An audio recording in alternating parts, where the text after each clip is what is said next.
All right, listeners, welcome back to the True Assassins podcast, where we dive deep into the fascinating world of, assassins and hitmen and all that crazy stuff. Yeah, these stories are just wild. I love it. It's like reading a spy thriller, but real, you know? Exactly. And in today's case, it's especially intriguing because it involves this legendary assassin, this guy named Nikolai. Yeah, you So- sent me some files on him, and wow, this guy was a ghost, a chameleon, a master of disguise. Yeah, so imagine this. Nikolai's decided to retire, but he's got one last job to do. One last hit. Yeah, one last hit. And his target is this corrupt politician. Oh, yeah, this guy was supposed to be untouchable, surrounded by bodyguards, the whole 9 yards. But Nikolai, well, he's not intimidated. He comes up with this plan to infiltrate the politician's inner circle by disguising himself as a disgruntled bodyguard.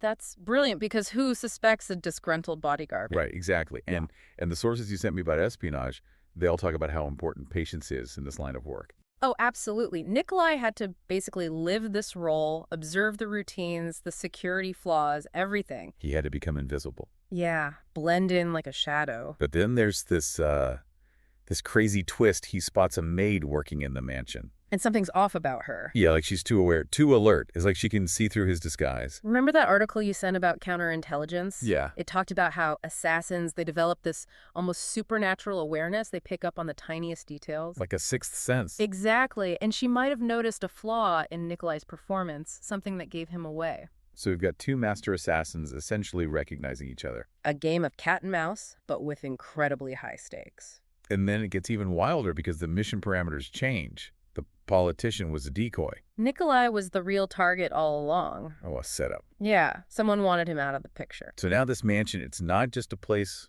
it's a battleground. Every room, a potential trap. You were telling me about the sources on urban warfare. Yeah, they emphasize how someone like Nikolai would have to think strategically about every possible scenario, escape routes, hiding places, everything. Every shadow could hide an enemy. And then he finds the maid. Not in her uniform, though. No, she's wearing the politician's silk robe. A statement. Like she's mocking him with his own mastery of disguise. It's a power move.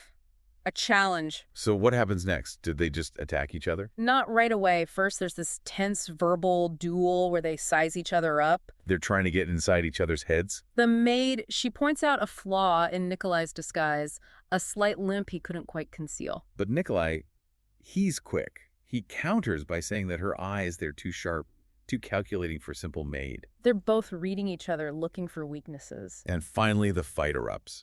And it's not just a brawl, it's a dance, a deadly ballet of skill and precision. Those sources about elite assassin training programs, like the Silent Knife, It makes you wonder if these two came from the same shadowy world. they're so evenly matched. But in the end, Nikolai manages to disarm her.